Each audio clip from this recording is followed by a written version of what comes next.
एक danger scene आहे. समोर जे चाललेले ट्रक्स दिसतात तुम्हाला, साला इन्स्टा 360 लावला एक तर पहिलेच हेल्मेटला, आणि त्या ट्रकमधून कंटिन्यू छोटे छोटे छोटे छोटे दगडं उडतात. त्या आतमध्ये खडी घेऊन चालला असेल तो ट्रक. तर म्हणून अशा टायमिंगला जर समज असं तुम्ही कुठे राईडला जात असाल आणि तुमच्या हेल्मेटला गोप्रो किंवा कुठचाही दुसरा ॲक्शन कॅम माउंट आहे, स्पेशली इन्स्टा 360 जर कुठे माउंट असेल आणि तुम्ही रेकॉर्ड करत असाल, तर कृपया अशा ट्रक्सपासून लांब राहा.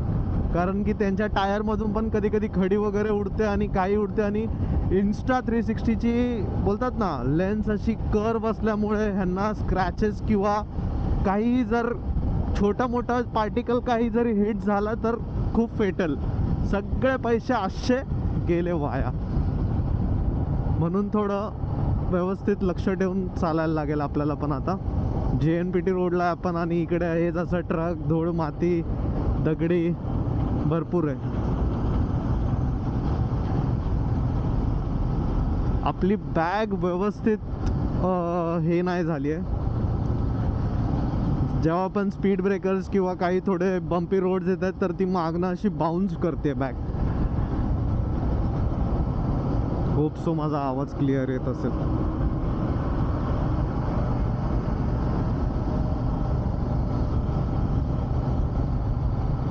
एवढा पुढे येऊन बसलोय ना मी,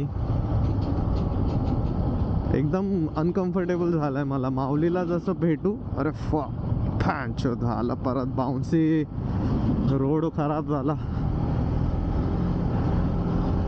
माऊलीला जसं भेटू तसं पहिलं बॅगची सेटिंग नीट केली पाहिजे. एक टायमिंगला हे रोड काय होते, आणि आता या ट्रक्स आणि या सर्वमुळे या रोडची एवढी वाट लागली आहे ना खरंच.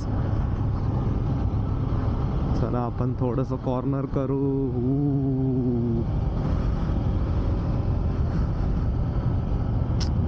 ड्यूक 390 ना खूप बाप आहे बाईक. आणि सर्वात भारी गोष्ट म्हणजे ना, हे जे टायर्स आहेत ना, आताचे ड्यूक आय थिंक सो नाही देत मेटझिलर्स. पण ज्या जुन्या ड्यूकवरती हे जे मेटझिलर्स यायचे ना, खरं सांगतोय, ज्याच्याकडे असेल त्यालाच माहिती आहे. ओहो, हे बघा खड्डे वगैरे असे इंडिकेट करतात.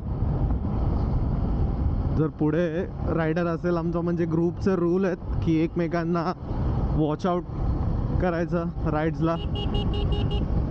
इंडिकेशन पाहिजे, स्पीड ब्रेकर्स, खड्डे, बम्पी रोड्स, सर्व गोष्टी इंडिकेट करून करतात सर्व. कसं आहे, मागचा पण अलर्ट राहतो तर चांगलं असतं ते. काही पण बरं वाईट व्हायच्या आधीच एखादा बोलतात ना, बापरे ट्रक आला की माझी जरा फाटते यार. पहिले ही बॅग व्यवस्थित करून घ्यावी लागणार आहे. बघा आता पण काहीतरी उडत होतं त्या ट्रकमधून.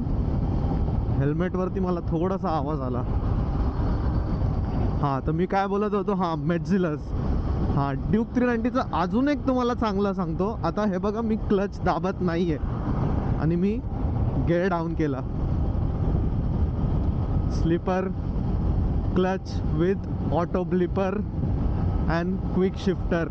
आता परत मी न क्लच दाबता गेअर अप केला.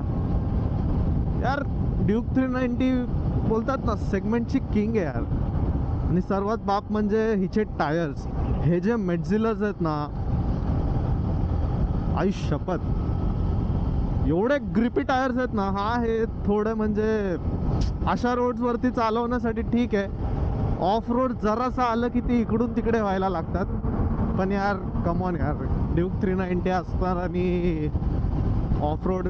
तसं आता माझ्या मित्रात तर सर्व ADV वाले, त्यांना ऑफ रोडच करायला आवडतं. आपल्याला बिलकुल आवडत नाही. आपल्याला असे रोड पाहिजेत, एवढे पकडून चालतात ना. आणि कॉर्नरच्या बाबतीत तर यार हे टायर एक नंबर आहेत, एक नंबर.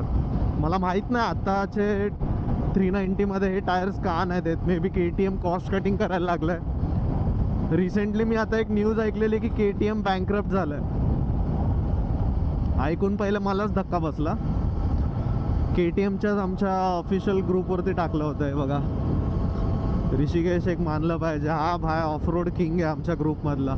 याच्यासारखं ऑफ रोड कोणच करत नाही. त्या बाईकचा पुरेपूर पैसा वसूल करतो तो. माऊली इथेच कुठेतरी पुढच्या इथे थांबला असेल, तर आता त्याला घ्यायचं. कोण आहे? ओके, भरपूर बडबड केली आहे. थोडा वेळ थांबूयात आता, नाही तर आजच मेमरी भरून जाईल सगळी.